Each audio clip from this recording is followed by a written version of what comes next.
ਸਤਨਾਮ ਸ੍ਰੀ ਵਾਹਿਗੁਰੂ ਸਾਹਿਬ ਜੀ।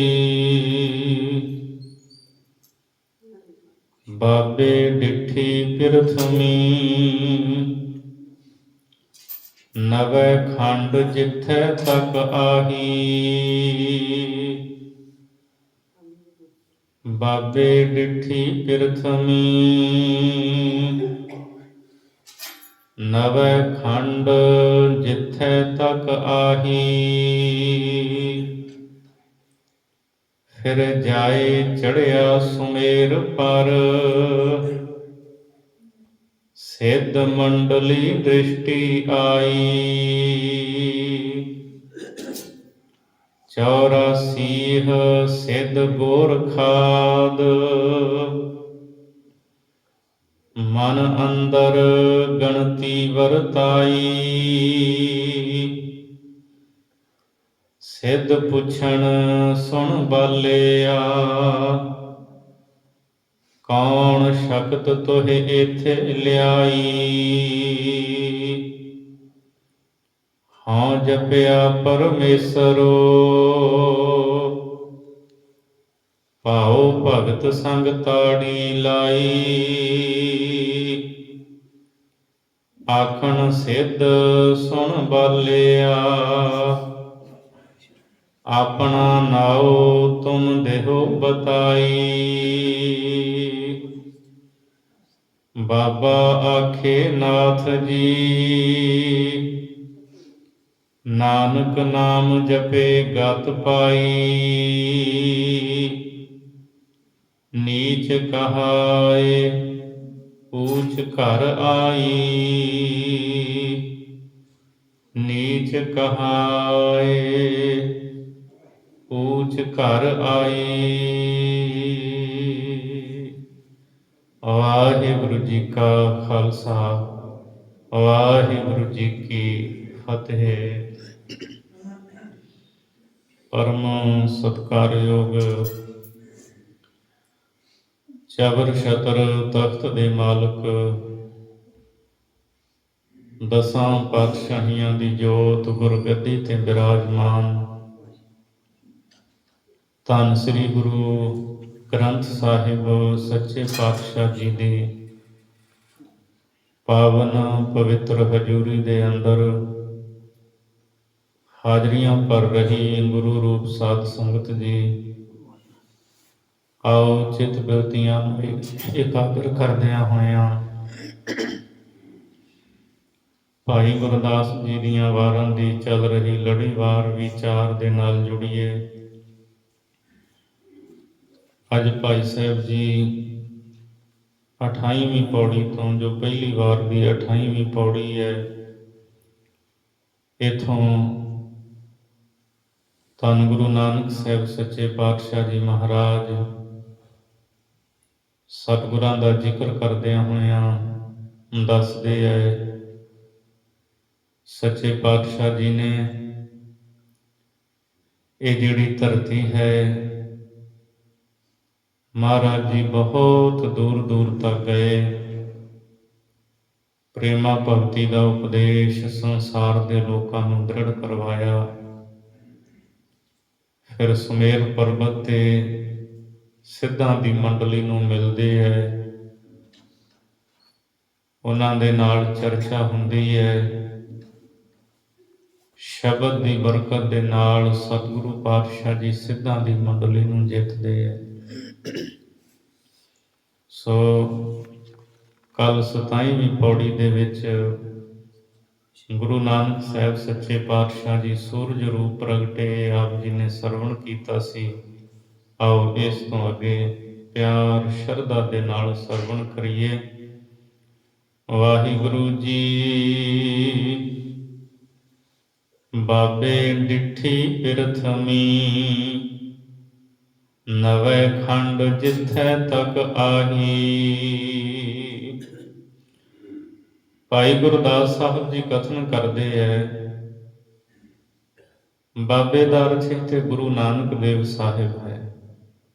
ਗੁਰੂ ਬਾਬਾ ਜੀ ਨੇ, ਧੰਨ ਗੁਰੂ ਨਾਨਕ ਦੇਵ ਜੀ ਨੇ ਇਹ ਸਾਰੀ ਪ੍ਰਿਥਵੀ ਜਿਹੜੀ ਹੈ ਇਹ ਵੇਖੀ ਹੈ। ਨੌਆਂ ਖੰਡਾਂ ਵਾਲੀ ਧਰਤੀ, ਜਿੱਥੇ ਤੱਕ ਸਤਿਗੁਰੂ ਪਾਤਸ਼ਾਹ ਜੀ ਨੇ ਯੋਗ ਸਮਝਿਆ, ਮਹਾਰਾਜ ਸੱਚੇ ਪਾਤਸ਼ਾਹ ਲੋਕਾਂ ਦੀ ਪੀੜਾ ਨੂੰ ਹਰਨ ਕਰਨ ਵਾਸਤੇ ਉੱਥੇ ਤੱਕ ਗਏ। ਪ੍ਰੇਮਾ ਭਗਤੀ ਦਾ ਉਪਦੇਸ਼ ਸਤਿਗੁਰੂ ਪਾਤਸ਼ਾਹ ਜੀ ਨੇ ਸੰਸਾਰ ਦੇ ਲੋਕਾਂ ਨੂੰ ਦ੍ਰਿੜ ਕਰਵਾਇਆ। ਇੰਨੀ ਹੀ ਤੁਕ ਦੇ ਵਿੱਚ ਭਾਈ ਸਾਹਿਬ ਨੇ ਸਾਰੀ ਗੱਲ ਮੁਕਾ ਦਿੱਤੀ ਹੈ। ਮਹਾਰਾਜ ਸੱਚੇ ਪਾਤਸ਼ਾਹ ਕਿੱਥੇ ਕਿੱਥੇ ਗਏ, ਭਾਵੇਂ ਕਿ ਇਤਿਹਾਸਕਾਰਾਂ ਨੇ ਜ਼ਿਕਰ ਕੀਤਾ ਹੈ, ਪਰ ਕੁਝ ਹੀ ਜ਼ਿਕਰ ਕਰ ਪਾਏ ਨੇ। ਕਿੱਥੇ ਕਿੱਥੇ ਚਰਨ ਪਾਏ, ਸਾਰਾ ਜ਼ਿਕਰ ਤਾਂ ਕੋਈ ਵੀ ਨਹੀਂ ਕਰ ਪਾਇਆ, ਨਾ ਕਰ ਸਕੇਗਾ। ਸੱਚੇ ਪਾਤਸ਼ਾਹ ਨੇ ਜਿੰਨਾ ਲੰਮਾ ਸਫ਼ਰ ਤੈਅ ਕੀਤਾ ਹੈ, ਦੁਨੀਆ ਦੇ ਕਿਸੇ ਪੀਰ ਪੈਗੰਬਰ ਅਵਤਾਰ ਨੇ ਇੰਨਾ ਲੰਮਾ ਸਫ਼ਰ ਤੈਅ ਨਹੀਂ ਕੀਤਾ। ਮਹਾਰਾਜ ਨੇ 4 ਉਦਾਸੀਆਂ ਕਰਕੇ ਲੰਬੇਰਾ ਪੰਧ ਮੁਕਾ ਕੇ ਪਾਤਸ਼ਾਹ ਜੀ ਨੇ ਕਿਰਤ ਕਰੋ, ਨਾਮ ਜਪੋ, ਵੰਡ ਛਕੋ, ਇਹ ਉਪਦੇਸ਼ ਦੇ ਕੇ ਨਿਹਾਲ ਕੀਤਾ ਹੈ। 9 ਖੰਡਾਂ ਵਾਲੀ ਧਰਤੀ, ਜਿੱਥੋਂ ਤੱਕ ਸਤਿਗੁਰੂ ਨੇ ਯੋਗ ਸਮਝਿਆ, ਜਿੱਥੋਂ ਤੱਕ ਇਹ ਹੈ, ਹਜ਼ੂਰ ਪਾਤਸ਼ਾਹ ਜੀ ਨੇ ਫਿਰ ਕੇ ਵੇਖੀ ਹੈ। ਫਿਰ ਜਾਏ ਚੜਿਆ ਸੁਮੇਰ ਪਰ, ਸਿੱਧ ਮੰਡਲੀ ਦ੍ਰਿਸ਼ਟੀ ਆਈ। ਫਿਰ ਸੱਚੇ ਪਾਤਸ਼ਾਹ ਗੁਰੂ ਨਾਨਕ ਦੇਵ ਮਹਾਰਾਜ ਸੁਮੇਰ ਪਰਬਤ ਦੇ ਉੱਤੇ ਜਾ ਚੜੇ,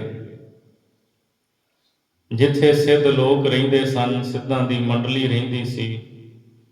ਸੱਚੇ ਪਾਤਸ਼ਾਹ ਜੀ ਜਦੋਂ ਸੁਮੇਰ ਪਰਬਤ ਤੇ ਗਏ ਹੈ, ਸਿੱਧ ਮੰਡਲੀ ਦ੍ਰਿਸ਼ਟੀ ਆਈ। ਉੱਥੇ ਸਿੱਧਾਂ ਦੀ ਮੰਡਲੀ ਸਤਿਗੁਰੂ ਨੂੰ ਨਜ਼ਰ ਆਈ। ਸੱਚੇ ਪਾਤਸ਼ਾਹ ਨੇ ਵੇਖਿਆ ਬਹੁਤ ਸਾਰੇ ਸਿੱਧ ਇੱਥੇ ਰਹਿੰਦੇ ਹੈ।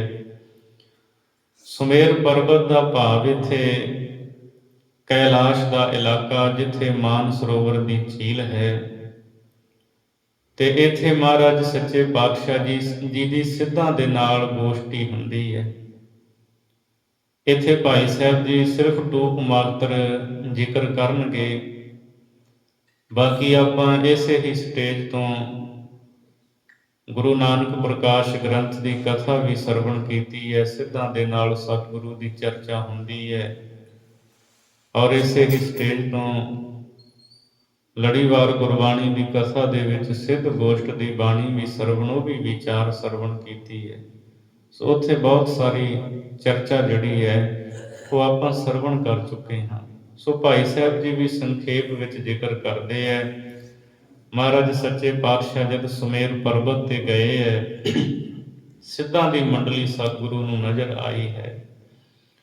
84 ਸਿੱਧ ਬੋਰ ਖਾਦ, ਮਨ ਅੰਦਰ ਗਣਤੀ ਵਰਤਾਈ। 84 ਸਿੱਧ ਗੋਰਖ ਤੋਂ ਇਤਿਆਦ ਲੈ ਕੇ ਹੋਰ ਵੀ ਬਹੁਤ ਸਾਰੇ ਉੱਥੇ ਸਨ। ਗੋਰਖਨਾਥ, ਮਛੰਦਰਨਾਥ, ਭੰਗਰਨਾਥ, ਕਨੀਫਾ, ਹਨੀਫਾ, ਲੋਹਾਰੀਪਾ, ਇਹ ਸਿੱਧਾਂ ਦੇ ਨਾਂ ਸਨ। ਇਹ ਸਿੱਧ ਜਿਹੜੇ ਨੇ ਸਾਰੇ ਮਹਾਰਾਜ ਸੱਚੇ ਪਾਤਸ਼ਾਹ ਨੂੰ ਮਿਲੇ ਹੈ। ਜਦੋਂ ਸਤਿਗੁਰੂ ਸੁਮੇਰ ਤੇ ਪਹੁੰਚੇ, ਇਹ ਸਿੱਧਾਂ ਦੇ ਮਨ ਦੇ ਵਿੱਚ ਇੱਕ ਫੁਰਨਾ ਫੁਰਿਆ, ਵਿਚਾਰ ਫੁਰੀ, ਇਹ ਇੱਥੇ ਕਿਵੇਂ ਆ ਗਏ? ਅਸੀਂ ਤਾਂ ਸਿੱਧੀ ਦੇ ਬਲ ਦੇ ਨਾਲ ਇੱਥੇ ਆਏ ਹਾਂ। ਬੜੀ ਠੰਡ ਪੈਂਦੀ ਹੈ ਇੱਥੇ, ਪਹਾੜ, ਬਰਫ਼ ਹੀ ਬਰਫ਼ ਪੈਂਦੀ ਹੈ, ਇਹ ਇੱਥੇ ਕਿਵੇਂ ਆ ਗਏ? ਪੰਧ ਬੜਾ ਬਿਖੜਾ ਸੀ, ਉੱਚਾ ਨੀਵਾਂ ਰਾਹ, ਖੱਡਾਂ ਰਸਤੇ ਦੇ ਵਿੱਚ, ਦਰਿਆ, ਝਰਨੇ, ਪਹਾੜ, ਇਹਨਾਂ ਸਫ਼ਰ ਤੈਅ ਕਰਕੇ ਇਹ ਸਾਡੇ ਕੋਲ ਇੱਥੇ ਆ ਗਏ। ਉਹਨਾਂ ਸਾਰਿਆਂ ਸਿੱਧਾਂ ਦੇ ਮਨ ਦੇ ਵਿੱਚ ਨਾ ਇਹ ਵਿਚਾਰ ਫੁਰੀ ਹੈ, ਗਣਤੀ ਵਰਤਾਈ। ਇੱਥੇ ਪਾਠ ਗਣਤੀ ਹੀ ਹੈ, ਭਾਵੇਂ ਕਿ ਕਈ ਟੀਕਿਆਂ ਵਿੱਚ ਗਿਣਤੀ ਲਿਖਿਆ ਹੋਇਆ ਹੈ, ਪਰ ਪੁਰਾਤਨ ਹੱਥ ਲਿਖਤ ਜੋ ਭਾਈ ਗੁਰਦਾਸ ਦੀਆਂ ਵਾਰਾਂ, ਉੱਥੇ ਗਣਤੀ ਪਾਠ ਹੈ। ਭਾਵ ਉਹਨਾਂ ਦੇ ਮਨ ਵਿੱਚ ਸੋਚ ਫੁਰੀ ਹੈ। ਸਿੱਧ ਪੁੱਛਣ ਸੁਣ ਬਾਲਿਆ, ਕੌਣ ਸ਼ਕਤ ਤੋਹਿ ਇੱਥੇ ਲਿਆਈ। ਸਿੱਧ ਲੋਕ ਜਦੋਂ ਉਹਨਾਂ ਨੇ ਵੇਖਿਆ ਮਹਾਰਾਜ ਨੂੰ ਆਇਆ ਹੋਇਆ, ਸੱਚੇ ਪਾਤਸ਼ਾਹ ਦੇ ਕੋਲ ਆ ਕੇ ਪੁੱਛਣ ਲੱਗੇ, ਸਿੱਧ ਪੁੱਛਣ ਸੁਣ ਬਾਲਿਆ। ਸਿੱਧ ਪੁੱਛਦੇ ਨੇ, ਕਹਿੰਦੇ ਐ ਬਾਲਕੇ ਸੁਣ। ਗੁਰੂ ਨਾਨਕ ਸਾਹਿਬ ਜੀ ਨੂੰ ਬਾਲੇ ਕਹਿੰਦੇ ਸਨ, ਬਾਲਕਾ ਕਹਿੰਦੇ ਸਨ, ਕਿਉਂਕਿ ਇਹਨਾਂ ਦੀ ਉਮਰ ਬੜੀ ਲੰਮੀ ਲੰਮੀ ਸੀ। ਕੋਈ 100 ਸਾਲ ਦਾ, ਕੋਈ 200, ਕੋਈ 500 ਸਾਲ ਦਾ। ਭਰਤਰੀ ਜਦੋਂ ਸਤਿਗੁਰੂ ਪਾਤਸ਼ਾਹ ਜੀ ਨੂੰ ਮਿਲਿਆ ਹੈ, 1500 ਵਰੇ ਉਮਰ ਦੱਸਦੇ ਹੈ। ਰਾਜਾ ਸੀ, ਰਾਜ ਭਾਗ ਛੱਡ ਕੇ ਸਿੱਧ ਬਣ ਗਿਆ। ਸੋ ਇਸੇ ਤਰ੍ਹਾਂ ਹੋਰ ਕਈ ਗੋਪੀ ਚੰਦ ਵਰਗੇ ਜਿਹੜੇ ਰਾਜੇ ਸੀ, ਰਾਜ ਭਾਗ ਛੱਡ ਕੇ, ਸੋ ਇਹ ਵੀ ਸਿੱਧ ਬਣੇ। ਸੋ ਮਹਾਰਾਜ ਸੱਚੇ ਪਾਤਸ਼ਾਹ ਜੀ ਨੂੰ ਬਾਲੇ ਸ਼ਬਦ ਕਹਿ ਕੇ ਸੰਬੋਧਨ ਕਰਦੇ ਸਨ। ਬਾਲਕਾ, ਸਿੱਧ ਪੁੱਛਣ ਸੁਣ ਬਾਲਿਆ। ਸਿੱਧ ਪੁੱਛਦੇ ਐ ਬਾਲਕੇ, ਅਥਵਾ ਬਾਲਕ ਰੂਪ ਗੁਰੂ ਨਾਨਕ ਸਾਹਿਬ, ਕੌਣ ਸ਼ਕਤ ਤੋਹੇ ਇੱਥੇ ਲਿਆਈ? ਕਹਿੰਦੇ ਸਾਨੂੰ ਦੱਸੋ, ਕਿਹੜੀ ਸ਼ਕਤੀ ਤੁਹਾਨੂੰ ਇੱਥੇ ਲੈ ਕੇ ਆਈ ਹੈ? ਕਿਹੜੀ ਤਾਕਤ ਹੈ ਜਿਸ ਕਰਕੇ ਤੁਸੀਂ ਇੱਥੇ ਆ ਗਏ ਹੋ ਸਾਡੇ ਕੋਲ? ਹਉ ਜਪਿਆ ਪਰਮੇਸ਼ਰੋ, ਭਾਉ ਭਗਤ ਸੰਗ ਤਾੜੀ ਲਾਈ। ਸੱਚੇ ਪਾਤਸ਼ਾਹ ਨੇ ਸਿੱਧਾਂ ਨੂੰ ਜਵਾਬ ਦਿੱਤਾ, ਨਾਲ ਉਪਦੇਸ਼ ਵੀ ਦਿੱਤਾ। ਮਹਾਰਾਜ ਕਹਿੰਦੇ, ਮੈਂ ਪਰਮੇਸ਼ਰ ਦਾ ਨਾਮ ਜਪਿਆ ਹੈ, ਮੈਂ ਇਹ ਸਿੱਧੀਆਂ ਨੂੰ ਪ੍ਰਾਪਤ ਕਰਨ ਵਾਸਤੇ ਸਮਾਂ ਅਜਾਈ ਨਹੀਂ ਗਵਾਇਆ। ਜਿਵੇਂ ਤੁਸੀਂ ਸਿੱਧੀਆਂ ਨੂੰ ਪ੍ਰਾਪਤ ਕਰਨ ਵਾਸਤੇ ਸਮਾਂ ਗਵਾ ਰਹੇ ਹੋ, ਇਸ ਤਰ੍ਹਾਂ ਸਮੇਂ ਨੂੰ ਮੈਂ ਬਰਬਾਦ ਨਹੀਂ ਕੀਤਾ। ਮੈਂ ਪਰਮੇਸ਼ਰ ਦਾ ਨਾਮ ਜਪਿਆ ਹੈ। ਤੁਸੀਂ ਵੀ ਪਰਮੇਸ਼ਰ ਦਾ ਨਾਮ ਜਪਿਆ ਕਰੋ। ਤੁਹਾਡੇ ਜਿਹੜੇ ਮਨ ਨੇ ਨਾ, ਇਹਨਾਂ ਨੂੰ ਸ਼ਾਂਤੀ ਮਿਲੇਗੀ। ਦੌੜਦੇ ਭੱਜਦੇ ਹੋਏ ਮਨਾਂ ਨੂੰ ਸਥਿਰਤਾ, ਟਿਕਾਓ ਮਿਲੇਗਾ। ਨਾਮ ਜਪਿਆ ਕਰੋ, ਨਾਮ ਦੇ ਵਿੱਚ ਬਹੁਤ ਵੱਡੀ ਬਰਕਤ ਹੈ। ਪਰਮੇਸ਼ਰ ਦਾ ਨਾਮ ਜਪੋ। ਮੈਂ ਜਪਿਆ ਹੈ ਪਰਮੇਸ਼ਰ ਦੇ ਨਾਮ ਨੂੰ। ਭਾਉ ਭਗਤ ਸੰਗ ਤਾੜੀ ਲਾਈ। ਪ੍ਰੇਮਾ ਭਗਤੀ ਦੇ ਨਾਲ ਅਸੀਂ ਤਾੜੀ ਸਮਾਧੀ ਲਾਈ ਹੋਈ ਹੈ। ਪ੍ਰੇਮਾ ਭਗਤੀ ਕਰਦੇ ਹਾਂ, ਇਹੀ ਤਪੱਸਿਆ ਹੈ ਸਾਡੀ। ਸੱਚੇ ਪਾਤਸ਼ਾਹ ਗੁਰੂ ਨਾਨਕ ਸਾਹਿਬ ਜੀ ਆਪ ਕਹਿੰਦੇ, ਅਸੀਂ ਪਰਮੇਸ਼ਰ ਦਾ ਨਾਮ ਜਪਿਆ ਹੈ। ਤੇ ਸਾਨੂੰ ਸਾਰਿਆਂ ਨੂੰ ਜਪਣਾ ਚਾਹੀਦਾ ਹੈ। ਜਿੱਥੇ ਵੀ ਗਏ ਸਤਿਗੁਰੂ ਨੇ ਨਾਮ ਦੀ ਗੱਲ ਕੀਤੀ, ਨਾਮ ਜਪੋ। ਨਾਲ ਕਿਹਾ, ਕਿਰਤ ਕਰੋ, ਵੰਡ ਛਕੋ। ਸੋ ਸਿੱਧਾਂ ਨੂੰ ਜਵਾਬ ਵੀ ਦੇ ਦਿੱਤਾ ਤੇ ਨਾਲ ਉਪਦੇਸ਼ ਵੀ ਦੇ ਦਿੱਤਾ। ਹਉ ਜਪਿਆ ਪਰਮੇਸ਼ਰੋ, ਭਾਉ ਭਗਤ ਸੰਗ ਤਾੜੀ ਲਾਈ। ਮਹਾਰਾਜ ਕਹਿੰਦੇ, ਨਾਮ ਦੀ ਸ਼ਕਤੀ, ਨਾਮ ਦੀ ਤਾਕਤ ਹੀ ਸਾਨੂੰ ਇੱਥੇ ਸੁਮੇਰ ਪਰਬਤ ਤੇ ਲੈ ਕੇ ਆਈ ਹੈ। ਸੋ ਇੱਥੇ ਅੰਮ੍ਰਿਤ ਦੀ ਝੀਲ ਵਗਦੀ ਸੀ। ਭਾਈ ਮਰਦਾਨੇ ਨੇ ਬੇਨਤੀ ਕੀਤੀ, ਮਹਾਰਾਜ ਇਹ ਰਸ ਮੈਂ ਵੀ ਛਕ ਲਵਾਂ। ਸੱਚੇ ਪਾਤਸ਼ਾਹ, ਮੇਰੀ ਭੁੱਖ ਤਰੇ ਦੂਰ ਹੋ ਜਾਵੇਗੀ। ਮਹਾਰਾਜ ਕਹਿੰਦੇ, ਮਰਦਾਨਿਆਂ, ਜੇ ਜਰ ਸਕਦਾ ਹੈ ਤੇ ਇਸ ਨੂੰ ਛਕ ਲੈ। ਮਰਦਾਨੇ ਨੇ ਕਿਹਾ, ਮਹਾਰਾਜ ਵਿਅਰਥ ਜਾ ਰਿਹਾ ਹੈ। ਪਾਤਸ਼ਾਹ ਜੀ ਕਹਿੰਦੇ, ਵਿਅਰਥ ਨਹੀਂ, ਇੱਥੇ ਵੀ ਪਰਮੇਸ਼ਰ ਦੇ ਪਿਆਰੇ ਰਹਿੰਦੇ ਹੈ, ਉਹ ਇਸ ਨੂੰ ਪ੍ਰਾਪਤ ਕਰਕੇ ਸੁਖ ਪ੍ਰਾਪਤ ਕਰਦੇ ਹੈ। ਸੋ ਸੱਚੇ ਪਾਤਸ਼ਾਹ, ਤੁਸੀਂ ਮੈਨੂੰ ਜਰਨ ਦੀ ਸ਼ਕਤੀ ਬਖਸ਼ੋ। ਭਾਈ ਮਰਦਾਨੇ ਨੇ ਉਹ ਅੰਮ੍ਰਿਤ ਰਸ ਪ੍ਰਾਪਤ ਕੀਤਾ। ਸਾਰੀਆਂ ਭੁੱਖਾਂ ਤ੍ਰੇਹਾਂ ਦੂਰ ਹੋ ਗਈਆਂ। ਗੁਰੂ ਨਾਨਕ ਸਾਹਿਬ ਨੇ ਮਿਹਰ ਕੀਤੀ। ਸਿੱਧਾਂ ਨੂੰ ਸਾਹਿਬ ਕਹਿੰਦੇ ਹੈ, ਇਹ ਸ਼ਕਤੀ ਨਾਮ ਦੀ ਹੈ, ਜਿਸ ਕਰਕੇ ਅਸੀਂ ਇੱਥੇ ਆਏ ਹਾਂ। ਆਖਣ ਸਿੱਧ ਸੁਣ ਬਾਲਿਆ, ਆਪਣਾ ਨਾਉ ਤੁਮ ਦੇਹੋ ਬਤਾਈ। ਫਿਰ ਸਿੱਧ ਇਕੱਠੇ ਹੋ ਕੇ ਪੁੱਛਦੇ ਐ ਮਹਾਰਾਜ ਨੂੰ, ਕਹਿੰਦੇ ਐ ਬਾਲਕ, ਬਾਲਿਆ, ਐ ਬਾਲੇ, ਆਪਣਾ ਨਾਮ ਤੁਮ ਦੇਹੋ ਬਤਾਈ। ਤੁਹਾਡਾ ਨਾਮ ਕੀ ਹੈ? ਤੁਸੀਂ ਸਾਨੂੰ ਪਹਿਲਾਂ ਆਪਣਾ ਨਾਮ ਦੱਸੋ, ਫਿਰ ਬਾਅਦ ਵਿੱਚ ਗੱਲਬਾਤ ਕਰਾਂਗੇ। ਮਹਾਰਾਜ ਨੂੰ ਨਾਮ ਪੁੱਛਦੇ ਐ। ਬਾਬਾ ਆਖੇ ਨਾਥ ਜੀ, ਨਾਨਕ ਨਾਮ ਜਪੇ ਗਤ ਪਾਈ। ਗੁਰੂ ਬਾਬਾ ਗੁਰੂ ਨਾਨਕ ਸਾਹਿਬ ਜੀ ਨੇ ਸਿੱਧਾਂ ਨੂੰ ਆਖਿਆ, ਐ ਨਾਥ ਜੀ, ਐ ਗੋਰਖਨਾਥ ਜੀ, ਮੇਰਾ ਨਾਮ ਨਾਨਕ ਹੈ। ਨਾਨਕ ਨਾਮ ਜਪੇ ਗਤ ਪਾਈ। ਮੈਂ ਪਰਮੇਸ਼ਰ ਦਾ ਨਾਮ ਜਪ ਕੇ ਉੱਚੀ ਅਵਸਥਾ ਨੂੰ ਪ੍ਰਾਪਤ ਕੀਤਾ ਹੈ। ਅਥਵਾ ਬੰਧਨਾਂ ਤੋਂ ਮੈਂ ਮੁਕਤੀ ਪ੍ਰਾਪਤ ਕੀਤੀ ਹੈ ਪਰਮੇਸ਼ਰ ਦਾ ਨਾਮ ਜਪ ਕੇ।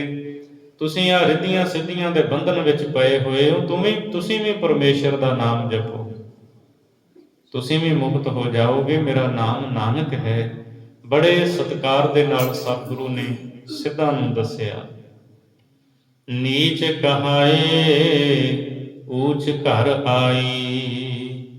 ਨਾਲ ਹੀ ਸਤਿਗੁਰੂ ਨੇ ਸਿੱਖਿਆ ਦਿੱਤੀ ਹੈ, ਸਿੱਧੋ ਸਤਿਪੁਰਸ਼ੋ, ਜਿਹੜਾ ਆਪਣੇ ਆਪ ਨੂੰ ਨੀਚ ਸਦਵਾਉਂਦਾ ਹੈ, ਨੀਵਾਂ ਕਹਾਉਂਦਾ ਹੈ, ਊਚ ਘਰ ਆਈ, ਉਹ ਉੱਚੇ ਘਰ ਦੇ ਵਿੱਚ ਆ ਜਾਂਦਾ, ਤੁਰੀਆ ਅਵਸਥਾ ਨੂੰ ਪ੍ਰਾਪਤ ਹੋ ਜਾਂਦਾ ਹੈ। ਉਹਦੀ ਅਵਸਥਾ ਬੜੀ ਉੱਚੀ ਬਣ ਜਾਂਦੀ ਹੈ, ਜਿਹੜਾ ਆਪਣੇ ਆਪ ਨੂੰ ਨੀਵਾਂ ਕਹਾਉਂਦਾ ਹੈ। ਅਸੀਂ ਬਾਣੀ ਦੇ ਬਚਨ ਪੜ੍ਹਦੇ ਹਾਂ, ਆਪਸ ਕੋ ਜੋ ਜਾਣੇ ਨੀਚਾ, ਸੋ ਗਨੀਏ ਸਭ ਤੇ ਉੱਚਾ। ਮਹਾਰਾਜ ਕਹਿੰਦੇ ਜਿਹੜਾ ਆਪਣੇ ਆਪ ਨੂੰ ਨੀਵਾਂ ਕਹਾਉਂਦਾ ਹੈ, ਉਹ ਸਭ ਤੋਂ ਉੱਚਾ ਜਾਣੋ ਵੀ ਉਹ ਸਭ ਤੋਂ ਉੱਚਾ ਹੈ। ਪਰ ਗੱਲ ਇਹ ਹੈ ਵੀ ਬੰਦਾ ਆਪਣੇ ਆਪ ਨੂੰ ਨੀਵਾਂ ਕਹਾ ਕੇ ਖੁਸ਼ ਨਹੀਂ ਹੁੰਦਾ। ਮਨੁੱਖ ਚਾਹੁੰਦਾ ਹੈ ਮੇਰੇ ਕੋਲ ਪਦਵੀ ਦੁਨੀਆ ਦੀ ਵੀ ਸਭ ਤੋਂ ਉੱਚੇ ਹੋਵੇ, ਅਧਿਆਤਮਿਕ ਦੀ ਵੀ ਉੱਚੀ ਹੋਵੇ। ਫਿਰ ਉੱਥੇ ਹਉਮੈ ਦਾ ਕਿਣਕਾ ਆ ਜਾਂਦਾ ਹੈ, ਜਿਸ ਕਰਕੇ ਮੰਜ਼ਿਲ ਤੱਕ ਨਹੀਂ ਪਹੁੰਚ ਪਾਉਂਦਾ। ਸੱਚੇ ਪਾਤਸ਼ਾਹ ਜੀ ਕਹਿੰਦੇ ਜਿਹੜਾ ਨੀਵਾਂ ਕਹਾਉਂਦਾ ਹੈ ਉਹ ਉੱਚੀ ਪਦਵੀ ਨੂੰ ਪ੍ਰਾਪਤ ਕਰ ਲੈਂਦਾ ਹੈ। ਹੁਣ ਅਗਲੀ ਪੌੜੀ ਭਾਈ ਗੁਰਦਾਸ ਸਾਹਿਬ ਜੀ ਉਚਾਰਦੇ ਹੈ। ਫਿਰ ਪੁੱਛਣ ਸਿਧ ਨਾਨਕਾ, ਮਾਤ ਲੋਕ ਵਿੱਚ ਕਿਆ ਵਰਤਾਰਾ। ਫਿਰ ਸਿੱਧ ਲੋਕ ਗੁਰੂ ਨਾਨਕ ਸਾਹਿਬ ਜੀ ਨੂੰ ਪੁੱਛਣ ਲੱਗੇ, ਕਹਿੰਦੇ ਮਹਾਰਾਜ ਦੱਸੋ ਮਾਤ ਲੋਕ ਦੇ ਵਿੱਚ ਕੀ ਵਰਤਾਰਾ ਹੈ। ਮਾਤ ਲੋਕ ਜਿੱਥੇ ਇਹਨਾਂ ਦੇ ਜਨਮ ਹੋਏ, ਮਾਤਰ ਭੂਮੀ ਸੀ ਜਿਹੜੀ ਇਹਨਾਂ ਦੀ ਜਨਮ ਭੂਮੀ ਸੀ, ਆ ਹੇਠਾਂ ਪਹਾੜਾਂ ਤੋਂ। ਮਹਾਰਾਜ ਸੱਚੇ ਪਾਤਸ਼ਾਹ ਜੀ ਨੂੰ ਪੁੱਛਦੇ ਹੈ, ਜਨਮ ਭੂਮੀ ਦਾ ਪਿਆਰ ਜਾਗਿਆ ਇਹਨਾਂ ਦੇ ਮਨ ਵਿੱਚ। ਲੰਮਾ ਸਮਾਂ ਹੋ ਗਿਆ ਸੀ ਇਹਨਾਂ ਨੂੰ ਉੱਤੇ ਸੁਮੇਰ ਪਰਬਤ ਤੇ ਰਹਿੰਦਿਆਂ ਹੋਇਆਂ ਨੂੰ, ਕਦੇ ਆਏ ਨਹੀਂ ਸੀ। ਮਹਾਰਾਜ ਸੱਚੇ ਪਾਤਸ਼ਾਹ ਨੂੰ ਪੁੱਛਦੇ ਆ, ਮਹਾਰਾਜ ਜਿਹੜੀ ਸਾਡੀ ਜਨਮ ਭੂਮੀ ਹੈ ਭਾਰਤ ਵਰਸ਼, ਦੱਸੋ ਮਾਤ ਭੂਮੀ ਜਨਮ ਭੂਮੀ ਤੇ ਕੀ ਵਰਤਾਰਾ ਇਸ ਵੇਲੇ ਵਰਤ ਰਿਹਾ ਹੈ, ਕੀ ਕੁਝ ਹੋ ਰਿਹਾ ਹੈ, ਸਾਨੂੰ ਦੱਸੋ। ਲੰਮਾ ਸਮਾਂ ਹੋ ਗਿਆ ਅਸੀਂ ਗਏ ਨਹੀਂ।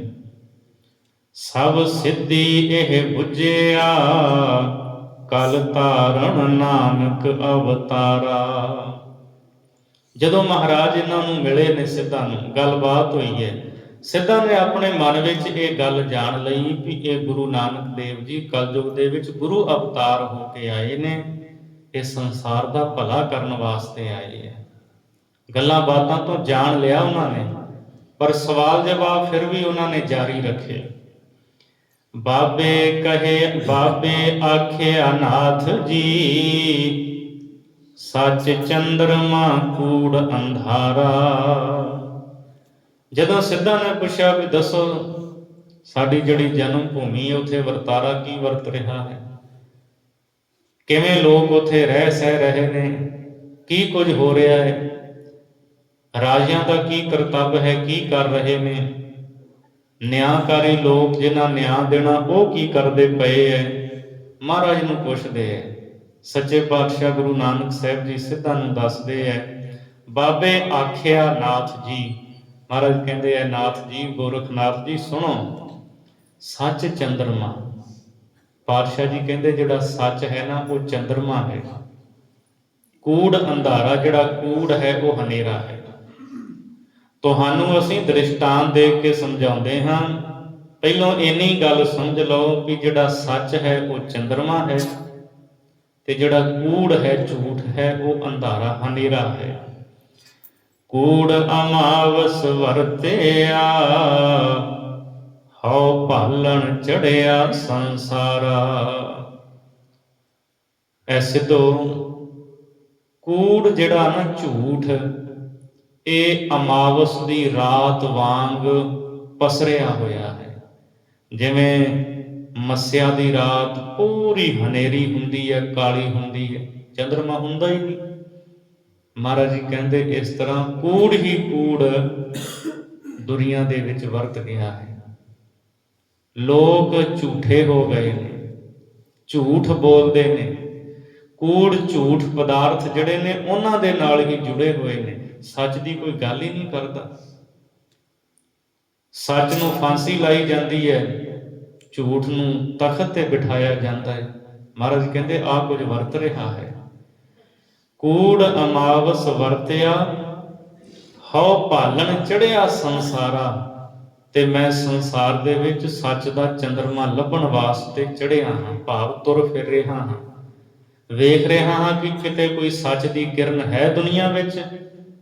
ਮਹਾਰਾਜ ਕਹਿੰਦੇ ਕਿਤੇ ਨਜ਼ਰ ਨਹੀਂ ਆਉਂਦੀ। ਕੂੜ ਦੀ ਮੱਸਿਆ ਵਰਤ ਗਈ ਹੈ, ਸੱਚ ਦਾ ਚੰਦਰਮਾ ਕਿਧਰੇ ਵੀ ਕੋਈ ਨਜ਼ਰ ਨਹੀਂ ਆਉਂਦਾ। ਜਦ ਅਸੀਂ ਸਤਿਗੁਰੂ ਗੁਰੂ ਗ੍ਰੰਥ ਸਾਹਿਬ ਦੀ ਬਾਣੀ ਪੜ੍ਹਦੇ ਹਾਂ, ਉੱਥੇ ਵੀ ਸਤਿਗੁਰੂ ਨੇ ਰਹਿਮਤ ਕੀਤੀ। ਕੂੜ ਅਮਾਵਸ ਸੱਚ ਚੰਦਰਮਾ ਦੀਸੈ ਨਾਹੀ, ਕਹਿ ਚੜਿਆ ਹਉ ਭਾਲ ਵਿਕੁੰਨੀ ਹੋਈ। ਆਧੇਰੈ ਰਾਹੋ ਨਾ ਕੋਈ, ਵਿੱਚ ਹਉਮੈ ਕਰ ਦੁਖ ਰੋਈ। ਕਹੋ ਨਾਨਕ ਕਿਨ ਵਿਦ ਗਤ ਹੋਈ। ਮਾਝ ਰਾਗ ਵਿੱਚ ਸਤਿਗੁਰੂ ਪਾਤਸ਼ਾਹ ਗੁਰੂ ਨਾਨਕ ਸਾਹਿਬ ਦੇ ਬਚਨ ਹਨ। ਤੇ ਜਦ ਭਾਈ ਲਾਲੋ ਨੂੰ ਸਤਿਗੁਰੂ ਗੁਰੂ ਨਾਨਕ ਸਾਹਿਬ ਮਿਲਦੇ ਆ, ਉੱਥੇ ਵੀ ਮਹਾਰਾਜ ਭਾਈ ਲਾਲੋ ਨੂੰ ਇਹੀ ਗੱਲ ਕਹਿੰਦੇ ਆ, ਕੂੜ ਫਿਰੈ ਪ੍ਰਧਾਨ ਵੇ ਲਾਲੋ। ਭਾਈ ਲਾਲੋ, ਇੱਥੇ ਕੂੜ ਦਾ ਝੂਠ ਦਾ ਬੋਲਬਾਲਾ ਹੈ। ਝੂਠਿਆਂ ਨੂੰ ਲੋਕ ਪੂਜਦੇ ਐ, ਝੂਠਿਆਂ ਨੂੰ ਹੀ ਹੱਥਾਂ ਤੇ ਚੁੱਕੀ ਫਿਰਦੇ ਐ, ਝੂਠਿਆਂ ਨੂੰ ਤਖਤਾਂ ਤੇ ਬਿਠਾਉਂਦੇ ਐ, ਝੂਠਿਆਂ ਨੂੰ ਪਦਵੀਆਂ ਦਿੰਦੇ ਐ। ਸੱਚੇ ਬੰਦਿਆਂ ਦੀ ਤਾਂ ਕੋਈ ਬਾਤ ਹੀ ਨਹੀਂ ਪੁੱਛਦਾ। ਸੱਚ ਨੂੰ ਕੌਣ ਜਾਣਦਾ ਹੈ? ਮਹਾਰਾਜ ਕਹਿੰਦੇ ਹਨੇਰਾ ਹੀ ਹਨੇਰਾ ਹੈ, ਹਨੇਰੇ ਵਿੱਚ ਲੋਕ ਟੱਕਰਾਂ ਮਾਰ ਰਹੇ ਨੇ। ਐ ਸਿੱਧੋ, ਐ ਗੋਰਖਨਾਥ, ਸੰਸਾਰ ਦੇ ਵਿੱਚ ਸੱਚ ਦਾ ਚੰਦਰਮਾ ਨਜ਼ਰ ਨਹੀਂ ਆਉਂਦਾ, ਕੂੜ ਦਾ ਹਨੇਰਾ ਪਸਰਿਆ ਹੋਇਆ ਹੈ। ਪਾਪ ਗਿਰਾਸੀ ਬਿਰਥਮੀ, ਧੌਲ ਖੜਾ ਧਰ ਹੇਠ ਪੁਕਾਰਾ।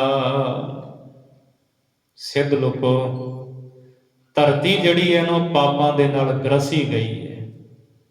ਚਾਰੇ ਪਾਸੇ ਪਾਪ ਹੀ ਪਾਪ ਹੋ ਰਿਹਾ ਹੈ। ਇੱਥੋਂ ਤੱਕ ਰਾਜੇ ਲੋਕ ਵੀ ਪ੍ਰਜਾ ਤੇ ਜ਼ੁਲਮ ਕਰਦੇ ਨੇ, ਪਬਲਿਕ ਨੂੰ ਤੰਗ ਪਰੇਸ਼ਾਨ ਕਰਦੇ ਹੈ। ਮਹਾਰਾਜ ਕਹਿੰਦੇ ਪਾਪ ਸਾਰੇ ਫੈਲ ਗਿਆ ਹੈ, ਧਰਤੀ ਨੂੰ, ਸ੍ਰਿਸ਼ਟੀ ਨੂੰ ਪਾਪਾਂ ਨੇ ਗ੍ਰਸ ਲਿਆ ਹੈ। ਧੌਲ ਖੜਾ ਧਰ ਹੇਠ ਪੁਕਾਰਾ। ਤੇ ਜਿਹੜਾ ਧੌਲ ਹੈ ਨਾ ਬਲਦ, ਉਹ ਕੀ ਹੈ? ਧਰਮ, ਦਇਆ ਦਾ ਪੁੱਤਰ ਧੌਲ ਧਰਮ ਦਇਆ ਕਾ ਪੂਤ। ਜਿਹੜਾ ਧਰਮ ਹੈ ਉਹ ਧਰਤੀ ਦੇ ਹੇਠ ਖਲੋਤਾ ਹੋਇਆ ਪੁਕਾਰ ਕਰਦਾ ਹੈ, ਫਰਿਆਦਾਂ ਕਰਦਾ ਹੈ, ਰੋ ਰਿਹਾ ਹੈ, ਹੇ ਅਕਾਲ ਪੁਰਖ ਪਰਮਾਤਮਾ ਮੈਨੂੰ ਬਚਾ ਲੈ, ਮੇਰੀ ਰੱਖਿਆ ਕਰ, ਮੇਰੇ ਤੇ ਮਿਹਰ ਕਰ, ਮੈਨੂੰ ਕੋਈ ਨਹੀਂ ਪੁੱਛਣ ਵਾਲਾ, ਮੈਨੂੰ ਹੁਣ ਕੋਈ ਸਹਾਰਾ ਨਹੀਂ ਹੈ। ਤੋ ਧਰਮ ਜਿਹੜਾ ਹੈ ਉਹ ਪੁਕਾਰਾਂ ਕਰ ਰਿਹਾ ਹੈ। ਸਿੱਧ ਛਪ ਬੈਠੇ ਪਰਬਤੀ, ਕੌਣ ਜਗਤ ਕੋ ਭਾਰ ਉਤਾਰਾ। ਨਾਲ ਹੀ ਮਹਾਰਾਜ ਨੇ ਸਿੱਧਾਂ ਨੂੰ ਕਿਹਾ ਵੀ ਤੁਸੀਂ ਸਿੱਧ ਲੋਕ, ਤੁਹਾਨੂੰ ਜਿਨ੍ਹਾਂ ਨੂੰ ਕੁਝ ਪਤਾ ਸੀ, ਤੁਸੀਂ ਸੰਸਾਰ ਦੇ ਲੋਕਾਂ ਨੂੰ ਸਿੱਖਿਆ ਦੇਣੀ ਸੀ, ਗਿਆਨ ਵੰਡਣਾ ਸੀ, ਥਾਂ ਥਾਂ ਤੇ ਜਾ ਕੇ ਤੁਸੀਂ ਸਮਝਾਉਣਾ ਸੀ। ਤੁਸੀਂ ਇੱਥੇ ਪਰਬਤਾਂ ਪਹਾੜਾਂ ਦੇ ਵਿੱਚ ਆ ਕੇ ਲੁਕ ਕੇ ਬਹਿ ਗਏ, ਪਹਾੜਾਂ ਦੀਆਂ ਕੰਦਰਾਂ ਗੁਫਾਵਾਂ ਦੇ ਵਿੱਚ ਬਹਿ ਗਏ, ਤੇ ਨਾਟਕ ਚੇਟਕ ਇਹ ਰਿੱਧੀਆਂ ਸਿੱਧੀਆਂ ਦੇ ਪਿੱਛੇ ਪੈ ਗਏ। ਜੇ ਕਦੇ ਜਾਂਦੇ ਵੀ ਹੋ, ਲੋਕਾਂ ਨੂੰ ਡਰਾਉਂਦੇ ਹੋ, ਪੂਜਾ ਕਰਵਾਉਂਦੇ ਹੋ, ਅਸੀਂ ਸਿੱਧੀ ਦੇ ਬਲ ਦੇ ਨਾਲ ਏਦਾਂ ਕਰ ਦੇਵਾਂਗੇ, ਉੱਦਾਂ ਕਰ ਦੇਵਾਂਗੇ।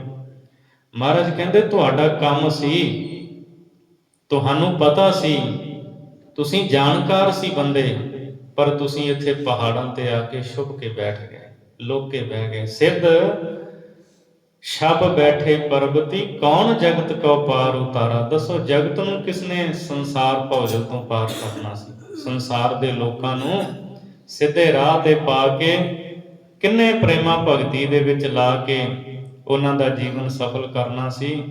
ਸੰਸਾਰ ਨੂੰ ਕੋਈ ਪਾਰ ਕਰਨ ਵਾਲਾ ਨਹੀਂ। ਜੋਗੀ ਗਿਆਨ ਵਿਹੂਣਿਆ, ਨਿਸ ਦਿਨ ਅੰਗ ਲਗਾਏ ਛਾਰਾ। ਫਿਰ ਸਿੱਧ ਕਹਿਣ ਲੱਗੇ ਮਹਾਰਾਜ ਜਿਹੜੇ ਜੋਗੀ ਨੇ ਉੱਥੇ, ਉਹ ਨਹੀਂ ਕੁਝ ਕਰਦੇ? ਕੰਨਾਂ ਦੇ ਵਿੱਚ ਮੁੰਦਰਾਵਾਂ ਪਾਈਆਂ ਜੋਗੀਆਂ ਨੇ, ਉਹ ਕੁਝ ਨਾ ਕੁਝ ਤਾਂ ਫਰਜ਼ ਨਿਭਾਉਂਦੇ ਹੋਣਗੇ, ਕੁਝ ਨਾ ਕੁਝ ਤਾਂ ਦੁਨੀਆ ਦੇ ਲੋਕਾਂ ਨੂੰ ਸਿੱਖਿਆ ਦਿੰਦੇ ਹੋਣਗੇ। ਮਹਾਰਾਜ ਕਹਿੰਦੇ ਉਹ ਵੀ ਕੁਝ ਨਹੀਂ ਕਰਦੇ। ਜਿਹੜੇ ਜੋਗੀ ਆ ਨਾ ਗਿਆਨ ਵਿਹੂਣੇ ਆ, ਪਾਤਸ਼ਾਹ ਜੀ ਕਹਿੰਦੇ ਉਹ ਸਰੂਪ ਦੇ ਗਿਆਨ ਤੋਂ ਖਾਲੀ ਨੇ। ਗਿਆਨ ਉਹਨਾਂ ਨੂੰ ਵੀ ਨਹੀਂ, ਸਮਝ ਸੋਝੀ ਬਿਲਕੁਲ ਨਹੀਂ ਉਹਨਾਂ ਜੋਗੀਆਂ ਨੂੰ। ਉਹ ਕੀ ਕਰਦੇ ਨੇ? ਨਿਸ ਦਿਨ ਅੰਗ ਲਗਾਏ ਸ਼ਾਰਾ, ਪਾਠ ਲਗਾਏ ਹੈ। ਸੋ ਜਿੱਥੇ ਪਾਠ ਭੇਦ ਨੇ, ਸੋ ਦਾਸ ਨਾਲ ਬੇਨਤੀ ਕਰਦਾ ਜਾਂਦਾ, ਕਿਉਂਕਿ ਕਈ ਵਿਦਿਆਰਥੀ ਜਿਹੜੇ ਨੇ ਉਹ ਪੜ੍ਹਦੇ ਨੇ। ਸੋ ਇਸ ਕਥਾ ਨੂੰ ਵਿਦਿਆਰਥੀ ਜਿਹੜੇ ਨੇ ਸੁਣਦੇ ਨੇ, ਤਾਂ ਉਹਨਾਂ ਵਾਸਤੇ ਇਹ ਮੈਂ ਨਾਲ ਬੇਨਤੀ ਕਰ ਦਿੰਦਾ ਹੁੰਨਾ। ਸੋ ਗਿਆਨੀ ਹਜ਼ਾਰਾ ਸਿੰਘ ਵਾਲੇ ਟੀਕੇ ਦੇ ਵਿੱਚ ਲਗਾਇਨ ਪਾਠ ਹੈ, ਪਰ ਪੁਰਾਤਨ ਹੱਥ ਲਿਖਤਾਂ ਦੇ ਵਿੱਚ ਬਹੁਤਿਆਂ ਦੇ ਵਿੱਚ ਲਗਾਏ ਹੈ। ਨਿਸ ਦਿਨ ਅੰਗ ਲਗਾਏ ਸ਼ਾਰਾ। ਮਹਾਰਾਜ ਕਹਿੰਦੇ ਜਿਹੜੇ ਜੋਗੀ ਨੇ ਨਾ, ਦਿਨੇ ਰਾਤ ਸਰੀਰ ਦੇ ਅੰਗਾਂ ਦੇ ਉੱਤੇ, ਆਪਣੇ ਸਰੀਰ ਦੇ ਉੱਤੇ ਸ਼ਾਰਾ ਸਵਾਹ ਹੀ ਮਲੀ ਜਾਂਦੇ ਨੇ। ਉਹਨਾਂ ਨੇ ਸਵਾਹ ਮਲਣ ਨੂੰ ਹੀ ਸਭ ਕੁਝ ਸਮਝਿਆ ਹੋਇਆ ਹੈ। ਗਿਆਨ ਧਿਆਨ ਇਹੀ ਧਰਮ ਹੈ। ਸਵੇਰ ਤੋਂ ਸ਼ਾਮ ਤੱਕ ਸਰੀਰ ਤੇ ਸਵਾਹ ਮਲਦੇ ਨੇ। ਜਿੰਨੇ ਜ਼ਿਆਦਾ ਸਵਾਹ ਮਲੀ ਸਰੀਰ ਤੇ, ਲੋਕ ਉਹਨੂੰ ਵੱਡਾ ਜੋਗੀ ਸਮਝਦੇ ਆ। ਪਾਤਸ਼ਾਹ ਜੀ ਕਹਿੰਦੇ ਜੋਗੀ ਗਿਆਨ ਤੋਂ ਬਿਨਾਂ ਨੇ, ਸਵਾਹ ਮਲਦੇ ਰਹਿੰਦੇ ਨੇ, ਕੁਛ ਦੁਨੀਆ ਦੇ ਲੋਕਾਂ ਨੂੰ ਉਪਦੇਸ਼ ਨਹੀਂ ਦਿੰਦੇ।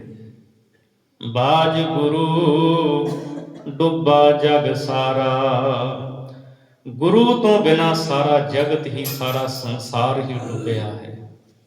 ਸੰਸਾਰ ਦੇ ਵਿੱਚ ਸਾਰੇ ਡੁੱਬ ਰਹੇ ਨੇ। ਕੋਈ ਵਿਕਾਰਾਂ ਦੇ ਵਿੱਚ ਡੁੱਬਿਆ ਹੋਇਆ, ਕੋਈ ਝੂਠ ਦੇ ਵਿੱਚ ਡੁੱਬਿਆ ਪਿਆ ਹੈ। ਜੀਵਨ ਮਹਾਰਾਜ ਕਹਿੰਦੇ ਸਾਰਿਆਂ ਦਾ ਗਰਕਿਆ ਹੋਇਆ ਹੈ।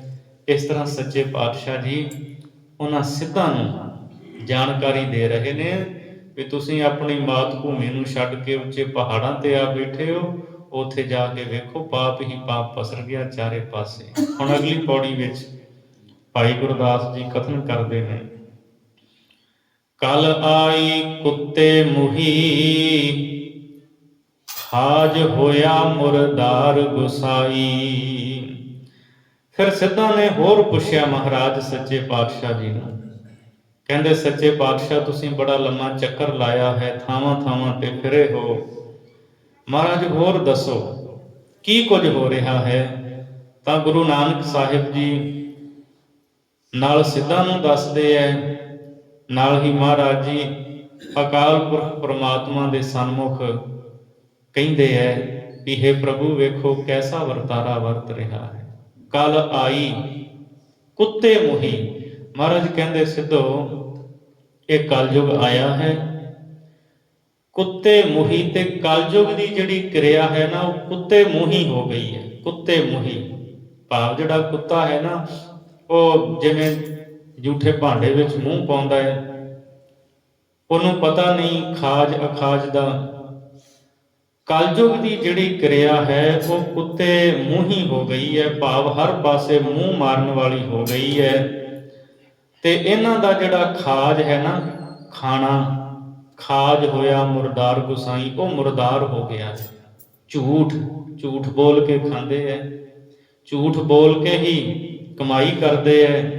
ਖੋਹਾ ਖੋਹੀ ਦੀ ਜਿਹੜੀ ਕਮਾਈ ਹੈ ਮਹਾਰਾਜ ਕਹਿੰਦੇ ਉਹ ਹੋ ਗਈ ਹੈ, ਕਿਸੇ ਦੀ ਹੱਕ ਦੀ ਕਮਾਈ ਨਹੀਂ ਰਹੀ। ਲੋਕ ਜੋ ਕੁਝ ਖਾਂਦੇ ਆ ਨਾ, ਹੱਕ ਦੀ ਨਹੀਂ। ਕੋਈ ਚੋਰੀ ਕਰ ਰਿਹਾ ਹੈ, ਕੋਈ ਕਿਸੇ ਦਾ ਹੱਕ ਮਾਰ ਰਿਹਾ ਹੈ। ਇਸ ਤਰ੍ਹਾਂ ਪਾਤਸ਼ਾਹ ਜੀ ਕਹਿੰਦੇ ਖਾਂਦੇ ਗੁਸਾਈ ਹੈ ਮਾਲਕ, ਐਸੀ ਕਿਰਿਆ ਹੋ ਰਹੀ ਹੈ, ਐਸਾ ਵਰਤਾਰਾ ਹੋ ਰਿਹਾ, ਲੋਕਾਂ ਦਾ ਖਾਣਾ ਵੀ ਜਿਹੜਾ ਉਹ ਮੁਰਦਾਰ ਮੁਰਦਾ ਹੋ ਗਿਆ ਹੈ। ਹੱਕ ਦੀ ਕਮਾਈ ਨਹੀਂ ਹੈ, ਚਾਰੇ ਪਾਸੇ ਮੂੰਹ ਮਾਰਦੇ ਨੇ। ਸੋ ਐਸਾ ਵਰਤਾਰਾ ਵਰਤ ਰਿਹਾ ਹੈ।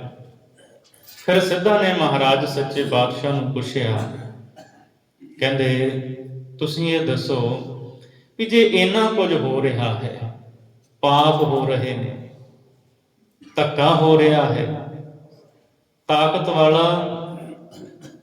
ਗਰੀਬ ਨੂੰ ਦਬਾ ਰਿਹਾ ਹੈ, ਤੇ ਜਿਹੜੇ ਹਾਕਮ ਨੇ, ਰਾਜੇ ਨੇ, ਉਹ ਨਹੀਂ ਕੁਝ ਕਰਦੇ। ਹਾਕਮ ਰਾਜੇ ਜਿਹੜੇ ਹੁੰਦੇ ਐ, ਇਹ ਵਾੜ ਹੁੰਦੀ ਹੈ ਪ੍ਰਜਾ ਰੂਪੀ ਖੇਤ ਦੀ ਰਖਵਾਲੀ ਕਰਨ ਵਾਸਤੇ। ਰਾਜੇ ਕੀ ਕਰਦੇ ਨੇ? ਤਾਂ ਮਹਾਰਾਜ ਦੱਸਦੇ ਨੇ ਸਿੱਧਾਂ ਨੂੰ, ਰਾਜੇ ਪਾਪ ਕਮਾਵੰਦੇ, ਉਲਟੀ ਵਾੜ ਖੇਤ ਕੋ ਖਾਈ।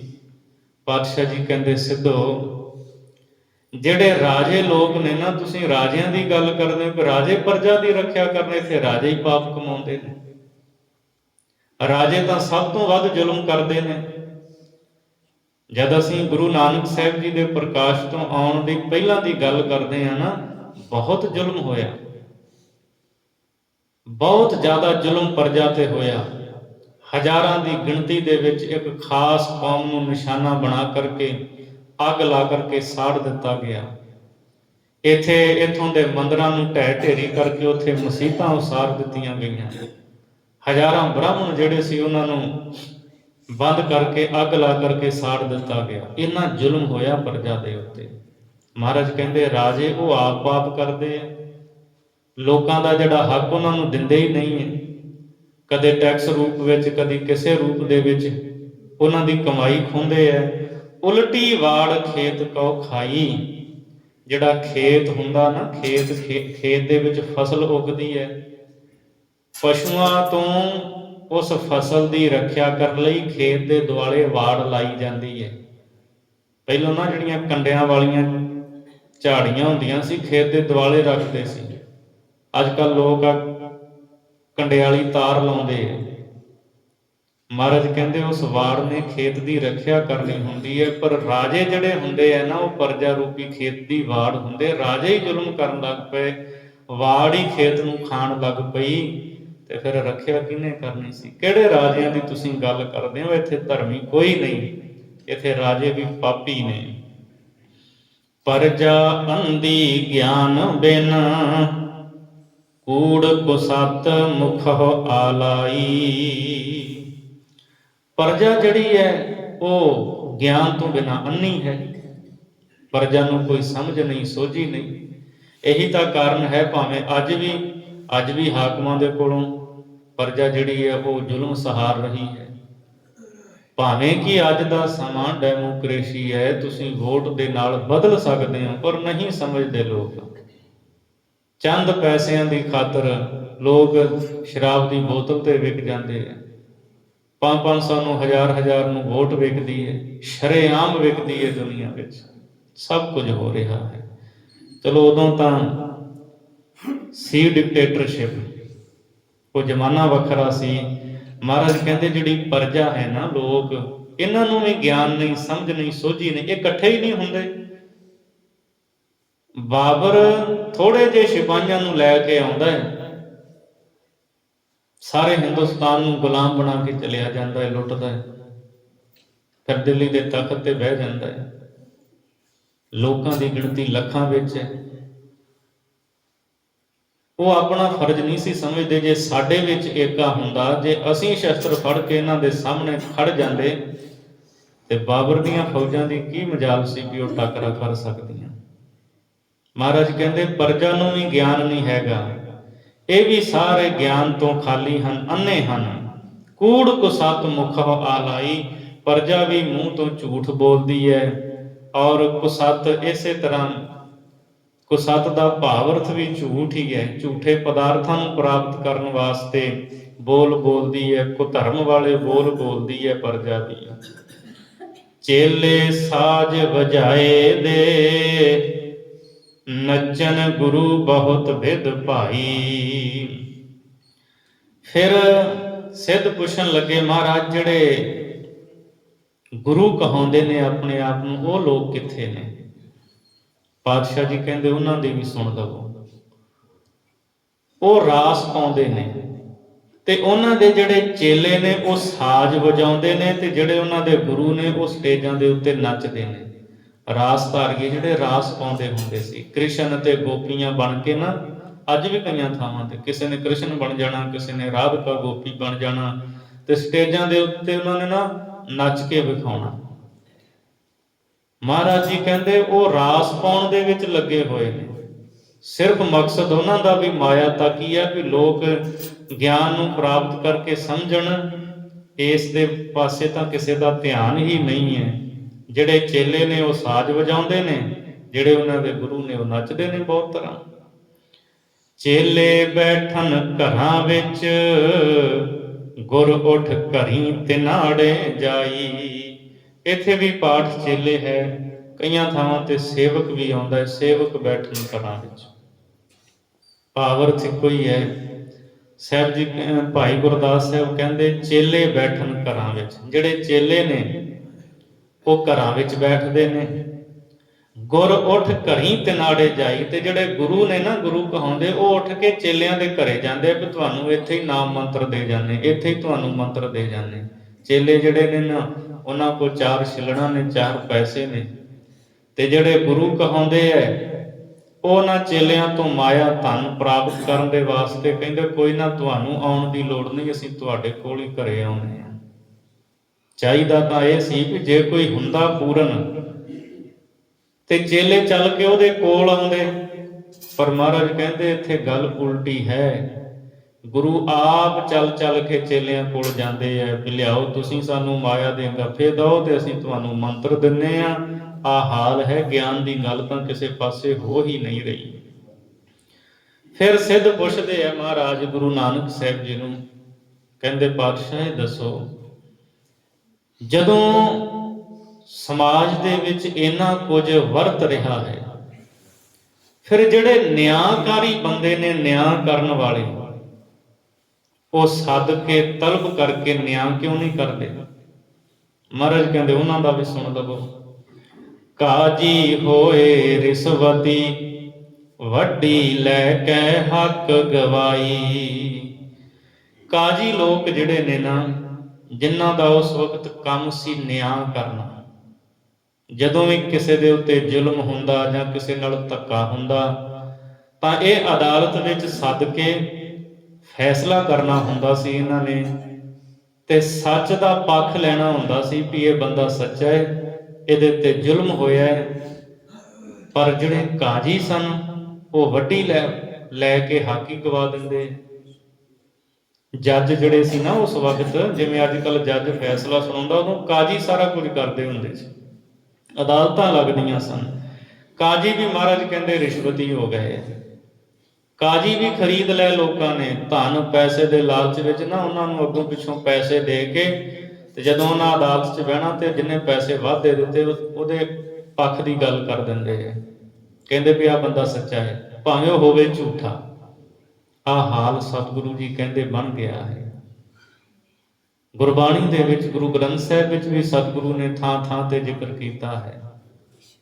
ਵੱਡੀ ਲੈ ਕੇ ਹੱਕ ਗਵਾਏ, ਜੇ ਕੋਈ ਪੁੱਛੇ ਤਾਂ ਪੜ੍ਹ ਸੁਣਾਏ। ਵੱਡੀ ਲੈਂਦੇ ਨੇ, ਰਿਸ਼ਵਤ ਲੈਂਦੇ ਨੇ, ਹੱਕ ਗਵਾ ਦਿੰਦੇ ਨੇ। ਜੇ ਕੋਈ ਪੁੱਛਦਾ, ਕਹਿੰਦੇ ਆਹ ਦੇਖੋ ਜੀ, ਆਹ ਇੱਥੇ ਲਿਖਿਆ ਲਾਲ ਕਿਤਾਬ ਵਿੱਚ। ਤੁਸੀਂ ਸੁਣਿਆ ਹੋਵੇਗਾ, ਇੱਕ ਵਾਰਾਂ ਕਹਿੰਦੇ ਇੱਕ ਤੇਲੀ ਦਾ ਬਲਦ ਸੀ ਤੇ ਇੱਕ ਕਾਜੀ ਦਾ ਬਲਦ ਸੀ। ਕਾਜੀ ਦਾ ਜਿਹੜਾ ਬਲਦ ਸੀ ਬੜਾ ਕਮਜ਼ੋਰ ਸੀ, ਉਹ ਪੱਠੇ ਨਹੀਂ ਸੀ ਪਾਉਂਦੇ। ਕਾਜੀ ਦਾ ਮੁੰਡਾ ਜਿਹੜਾ ਸੀ, ਉਹ ਖੇਤ ਲੈ ਕੇ ਗਿਆ ਖੂਹ ਤੇ, ਉੱਥੇ ਤੇਲੀ ਦੇ ਬਲਦ ਨਾਲ ਉਹ ਭਿੜ ਪਏ ਦੋਵੇਂ, ਤੇ ਕਾਜੀ ਦਾ ਬਲਦ ਜਿਹੜਾ ਸੀ ਉਹ ਨੁਕਸਾਨਿਆ ਗਿਆ। ਤੇਲੀ ਦੌੜਦਾ ਭੱਜਾ ਆਇਆ ਕਾਜੀ ਕੋਲ, ਕਹਿੰਦਾ ਵੀ ਜੇ ਪਸ਼ੂ ਭਿੜ ਪੈਣ ਤੇ ਕੀ ਸਜ਼ਾ ਹੈ? ਕਾਜੀ ਅੱਗੋਂ ਕਹਿੰਦਾ ਸਜ਼ਾ ਕੋਈ ਨਹੀਂ, ਪਸ਼ੂਆਂ ਨੂੰ ਕਿਹੜਾ ਪੜਾਇਆ ਹੁੰਦਾ, ਸੁਭਾਵਕ ਹੈ, ਲੜ ਪੈਂਦੇ ਹੈ, ਮਰ ਵੀ ਜਾਂਦੇ ਆ। ਅਜੇ ਉਹ ਤੇਲੀ ਥੋੜੀ ਦੂਰੀ ਗਿਆ ਵੀ ਕਾਜੀ ਦਾ ਜਿਹੜਾ ਲੜਕਾ ਸੀ ਰੋਂਦਾ ਹੋਇਆ ਆ ਗਿਆ। ਕਾਜੀ ਨੂੰ ਆ ਕੇ ਕਹਿੰਦਾ ਵੀ ਅੱਬੂ, ਆਪਣਾ ਜਿਹੜਾ ਬੈਲ ਸੀ ਉਹ ਤੇਲੀ ਦੇ ਬੈਲ ਨੇ ਮਾਰ ਦਿੱਤਾ।